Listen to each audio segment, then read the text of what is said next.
welcome to the Candyverse. You're an artist, and I'm going to tell you something you might not have heard this directly before. Crypto needs you, and in a moment I'll explain why. But first, the important part. If you want to start in crypto, it's not about opening an exchange account, buying a random coin, and saying, I'm in. If you're an artist, your real superpower in this space isn't money. It's your ability to understand weird concepts and turn them into images and stories. To do that, you need to learn a few foundations.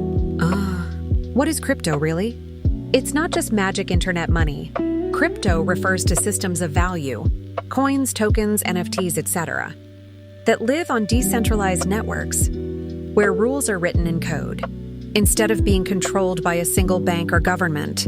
The core idea: you can send value without asking permission to anyone in the world in minutes, under transparent rules. Yes, there are scams and terrible projects, but there's also serious infrastructure reshaping how people save, pay, and build.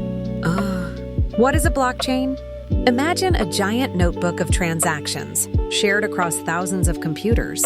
Each page of that notebook is a block. Each block stores a batch of transactions.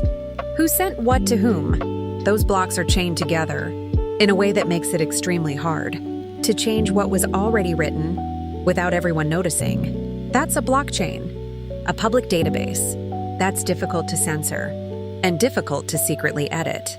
As an artist, what matters is this. When someone buys your NFT, that transaction lives there. When you receive crypto in your wallet, it's recorded there. Your account isn't a username and password anymore. It's an address that exists on the blockchain. A wallet's keys and basic security. Before touching a single dollar in crypto, you need to understand this. A wallet is your digital wallet. Sometimes an app, sometimes hardware. What truly gives you control is your private key or seed phrase, that 12 or 24-word recovery phrase. Whoever has that phrase has everything. You don't upload it to the cloud. You don't send it through WhatsApp. You don't type it into random websites. You don't show it on stream. Stablecoins, crypto's calm money. Before jumping into volatile coins, you need to understand stablecoins. These are tokens designed to stay around $1 or another fiat currency. Examples: USDT, USDC, DAI. They're useful for getting paid without your balance changing every 5 minutes, reducing exposure to volatility, moving digital dollars between platforms and chains. As an artist, your first crypto payments will most likely be in a stablecoin. And now we circle back. Why does crypto need artists? Because crypto is full of engineers, traders, and builders. But it desperately needs people who can explain it, visualize it, give it culture, emotion, and narrative. Let's keep going with more core concepts, so you don't walk into crypto blind. Exchanges.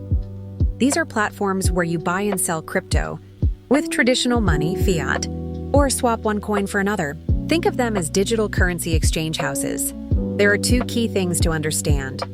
Custodial exchanges. The platform holds your coins for you. Convenient, but if your account gets frozen or closed, you don't truly control your assets. Non-custodial and your own wallet. You are the bank. More freedom, more responsibility. Ideally, you use exchanges to move in and out of crypto, but you store what matters in your own wallet.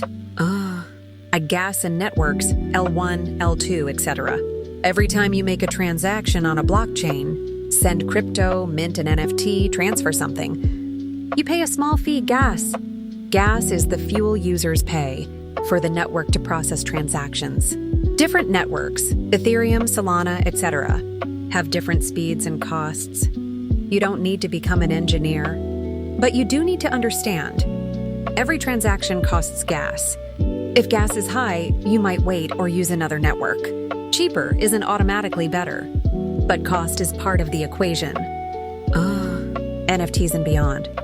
No, an NFT is not just an overpriced JPG. It's a unique token that can represent digital art, access to communities, usage licenses, in-game objects, parts of a larger project. As an artist, what matters isn't whether NFTs are trendy. What matters is that they're a programmable way of saying, this is mine and it works like this, inside the blockchain. So why does all this matter, especially for artists? Now we come back to the beginning. Crypto needs you. Most crypto projects are very good at writing code and very bad at telling stories, building characters, or creating visual worlds. That's where you come in. If you understand the basics, doors open. Creating intentional collections, not just random profile pics.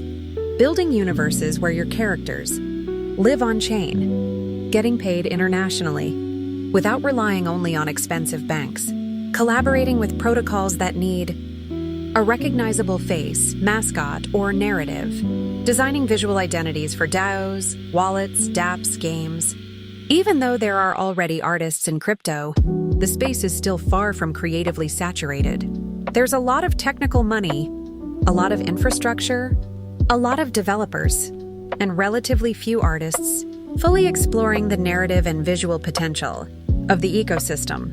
That's why I say crypto needs you. If this gave you a map to stop seeing crypto as distant chaos and start seeing it as creative terrain with rules, leave a like and send it to that artist who always says crypto is a scam, but has never actually sat down to understand it. Subscribe if you want more content, where we connect drawing, worlds, and the internet with both creativity and common sense. Follow me. This is the Candyverse.